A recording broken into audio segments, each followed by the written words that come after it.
بسم الله الرحمن الرحيم. والفجر وليال عشر والشفع والوتر والليل إذا يسر هل في ذلك قسم لذي حجر ألم تر كيف فعل ربك بعاد إرم ذات العماد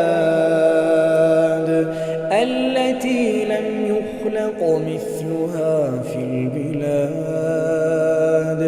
وثمود الذين جابوا الصخر بالواد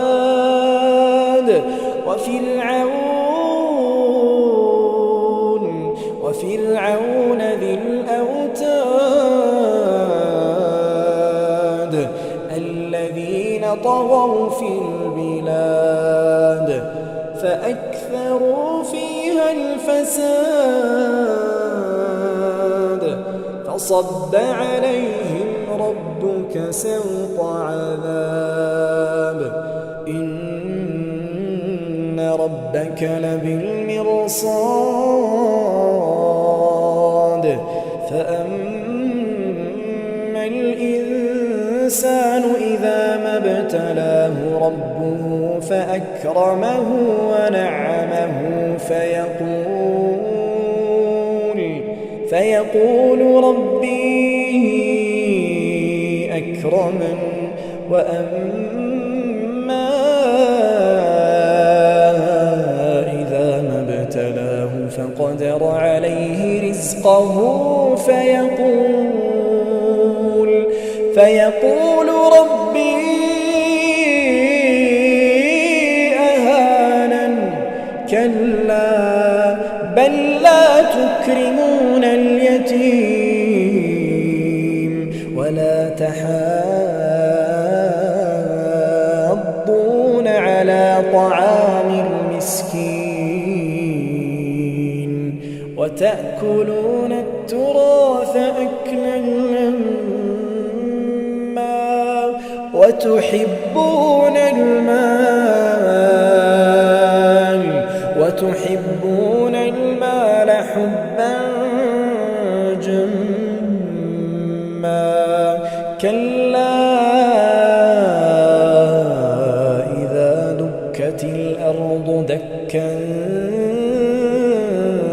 دكا وجاء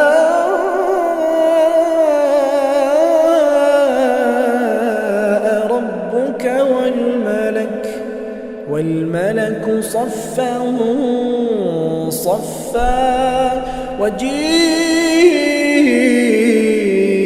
يومئذ بجهنم يومئذ يتذكر الإنسان وأنى له الذكرى يقول يا ليتني قدمت لحياتي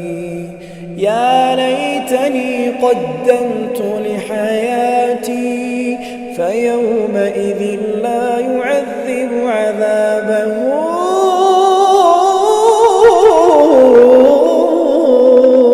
أحد ولا يوثق وثاقه أحد يا أيتها النفس المطمئنة ارجعي إلى ربك راضية مرضية فادخلي في عبادي